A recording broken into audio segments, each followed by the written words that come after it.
Halo, balik lagi di channel gue, channel Rian Kurniawan TV. Terima kasih yang sudah menyempatkan buat nonton nih. Nah, semoga kalian yang sudah menyempatkan diri untuk nonton diberikan kesehatan, diberikan rezeki yang banyak, diberikan selalu kebahagiaan oleh Allah Subhanahu Wa Taala. Amin ya Rabbal Alamin. Hari ini gue bakal bercerita tentang kisahnya si Dina, teman gue.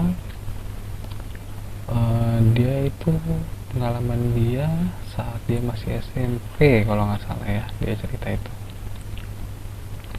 Sorry nih, tapi karena bukan cerita gue, jadi gue sambil baca ya ceritanya ya. Pada suatu malam di suatu desa di Kabupaten Bogor, Dina menginap di rumah neneknya. Pada saat malam setelah sholat maghrib, Dina ikut mengaji di surau tidak jauh dari rumah neneknya. Setelah selesai mengaji, tidak lama berselang turun hujan, dan karena hujan turun dengan sangat derasnya, Dina dan sepupunya menunggu di teras surau. Dina, Nur, dan Siti mengobrol asik sambil menunggu hujan berhenti. Nur pun bertanya, kalau di kota jam segini anak-anak masih banyak yang nongkrong, termasuk gua termasuk anak-anak yang lumayan lah pergaulannya. si Siti nyeletuk, Asik ya, kalau di kota masih ramai, gak kayak di sini sepi kayak di kuburan. Nur dan Dina pun dengan marah membentak Siti. Jangan suka ngomong sembarangan deh. Udah malam begini mana sepi. Tak terasa malam semakin larut. Tak selang berapa lama hujan mulai mereda. Nur, Ti, balik yuk.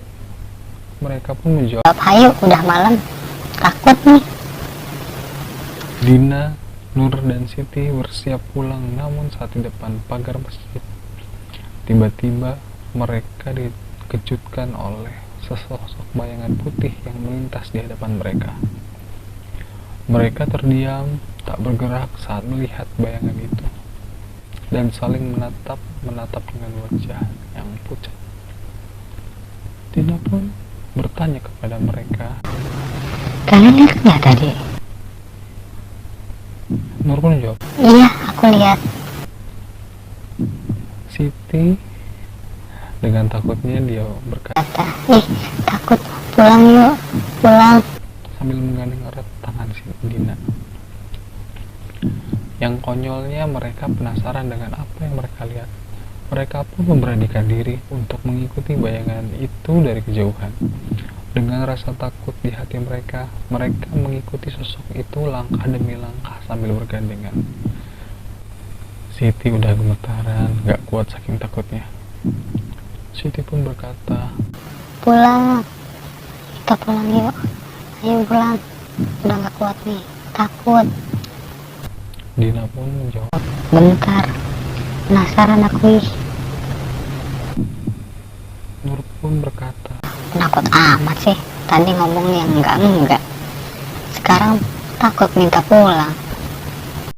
sekitar 10 menit mereka mengikuti. Ternyata bayangan tersebut mendekati kandang sapi. Setelah diperhatikan dengan seksama, mereka baru sadar kalau makhluk itu jalannya miring doyong ke kiri, seperti bagian tubuh sebelah kirinya patah. Merinding bacanya juga ya, agak-agak merinding gimana gitu. Siti pun berkata, Din, Nur, lihat nggak? Itu badannya kok miring ya? Kenapa ya kayak gitu ya? Takut. mereka merinding hebat saat melihat makhluk itu secara jelas. Mungkin karena penasaran ya, mereka tetap memperhatikan tingkah laku makhluk tersebut di depan kandang sapi. Tak lama makhluk itu masuk dan mendekati seekor sapi sambil memegang leher sapi tersebut dan menggigit leher sapi itu sampai sapi itu merintih kesakitan. Dina, Dia ngapain itu? Digigit lehernya itu. digigit.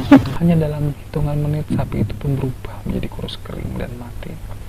Makhluk itu melihat mereka dan sambil tersenyum, lebih tepatnya menyeringai dan tertawa dengan suara yang menakutkan. Mereka pun lari tunggu-tunggu berharap tak dikejar makhluk itu. Itulah tadi cerita dari Dina, cerita tentang pengalamannya dia yang melihat makhluk yang menghisap darah sapi. Jika kalian suka dengan video ini, kasih jempol ke atas. Jangan lupa subscribe channel gue agar channel gue bisa lebih berkembang lagi, biar gue bisa berbagi cerita-cerita lagi, cerita seram lain. Dan sampai jumpa di cerita-cerita seram lainnya ya. Selamat malam.